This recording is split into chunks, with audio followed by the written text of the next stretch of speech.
Hey guys, what's going on? Today I'm just going to show you how I made this Western Australian Biotope terrarium for some of my native carnivorous plants. Now, a biotope is essentially just a scape, usually a terrarium or an aquarium, where it is made to replicate how the plants or animals would live in nature, pretty much. So using the same plants, the same materials like hardscape, rocks, wood, as would be found naturally. Our one is based off of the Western Australian bush around the Perth Hills, where lots of species of Drosera grow.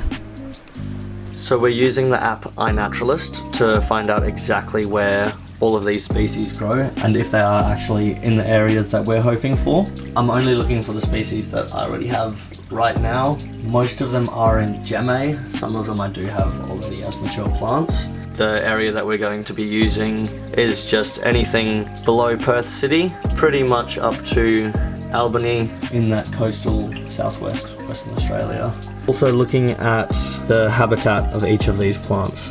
The Dichrocephala likes to grow in between these red rocks you see throughout most of Western Australia. Not a heap of habitat photos, but as long as we got the red rocks around it, I think that'll look fairly natural. As you can see around the Pulchella, not really any red rocks at all. It's a little bit more peaty, a little bit more mossy. We need to try to recreate this. So my plan for the tank then. Towards the top we're going to have the red rocky area. Down towards the bottom we're going to have less of that red rock, and we'll have almost a fade between it, as if it was just a border between the two biomes. So I've got this really cool piece of wood I'm gonna be trying to use in this scape to try and look like a burnt out tree. I'm gonna be putting it something like this. Now before we can put our soil in, let's put a drainage layer and some weed mat in.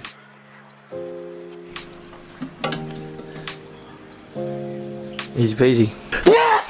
I probably just scared the shit out of you guys. My bad.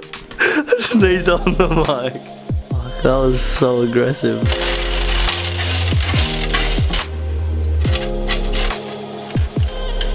We're going to put some charcoal on top of it for the springtails and to keep the soil nice and healthy. And a little bit of sphagnum moss as well to hopefully bring up some of the water.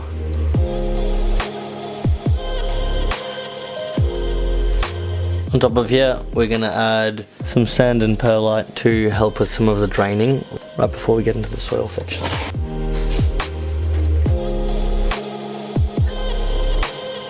Soil likes layers, so just add as many layers as possible.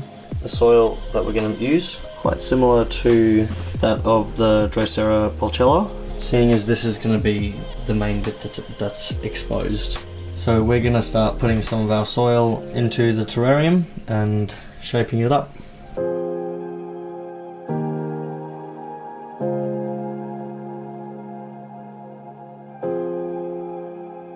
So we're starting with the Dichrocephala around the top of the terrarium.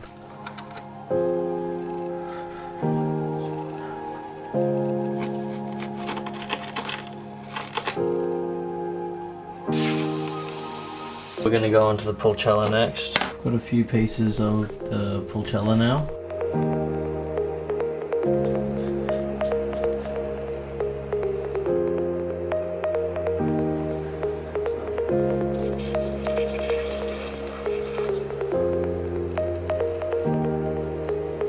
It's the next day. I got most of it done yesterday, but today we just need to put a bunch of rocks and botanicals in.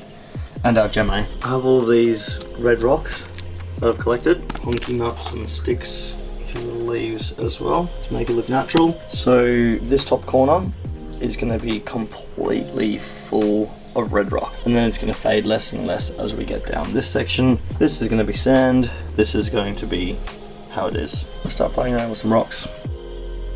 This is from when I found Drosera stelliflora, so we're going to try and pretty much recreate this. See some of the photos.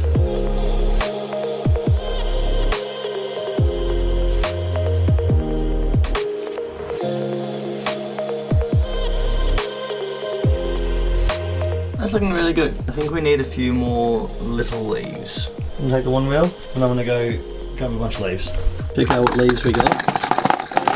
This is a Melaleuca seed pod. Now, as we can see, that is found in our area, so we can use it.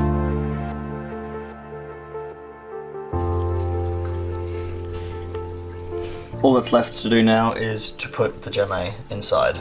So these are the species we're going to be using: Callistos, Dichrocephala, Trichocolus, Sargentii as well.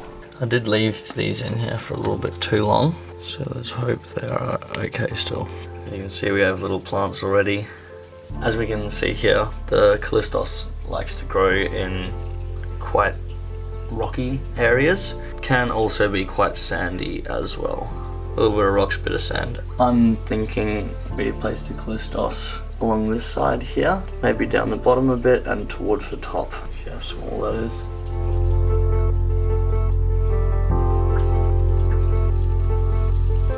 Next we got the Dichrocephala. Next up we have the Trichocolus. As you can see, they're all little plantlets already, which means the roots have gone through into the paper towel, which is not too good. Now the Trichocolus, we're going to be placing maybe from about here down to about here.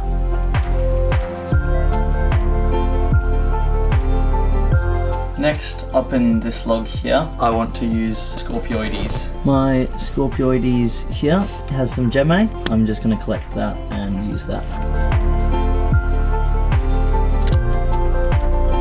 I'm putting the little glow-in-the-dark mushroom, because I think once the lights turn off and that starts glowing, I think that might look pretty sweet. The last plant we have, Drosera Sargentii. This one is a little bit of a stretch, not gonna lie, as it grows a little bit further east, just a bit east of Albany in Fitzgerald River. I'm going to use it regardless because I don't have anywhere else to put this right now and I need to use it up. So in this little open space that we've left, I'm going to be putting our Sargentii. But as you can see, Sargentii grows in quite sandy substrate. Not to worry, we're just going to put some sand here. We're going to use the perlite dust for now. Once the plants have grown out a little bit, I can sprinkle sand around them.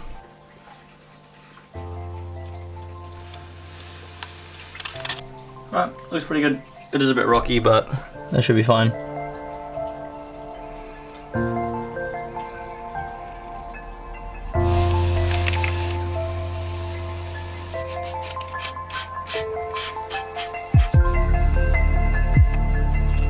Lastly, a few springtails.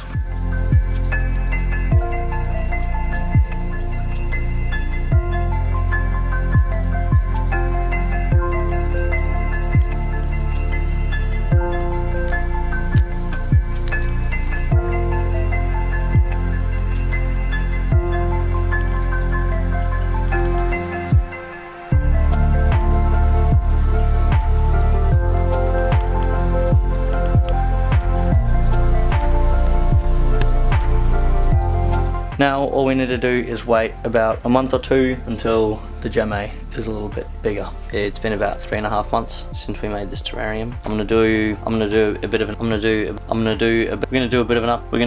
update, see how the plants are doing, but I think we've done quite well. First thing I'll say is there's a few weeds. As you can see right at the front here is a little Drosera capensis, which is not a Western Australian species. This is from South Africa and it is not allowed.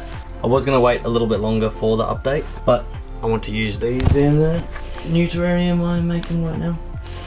So I'm taking them out. As well as the capensis, we also have Utricularia bisquamata. Not actually sure where that's from, but it's not Western Australia, so we're taking it out. Otherwise, everything else is doing really, really well.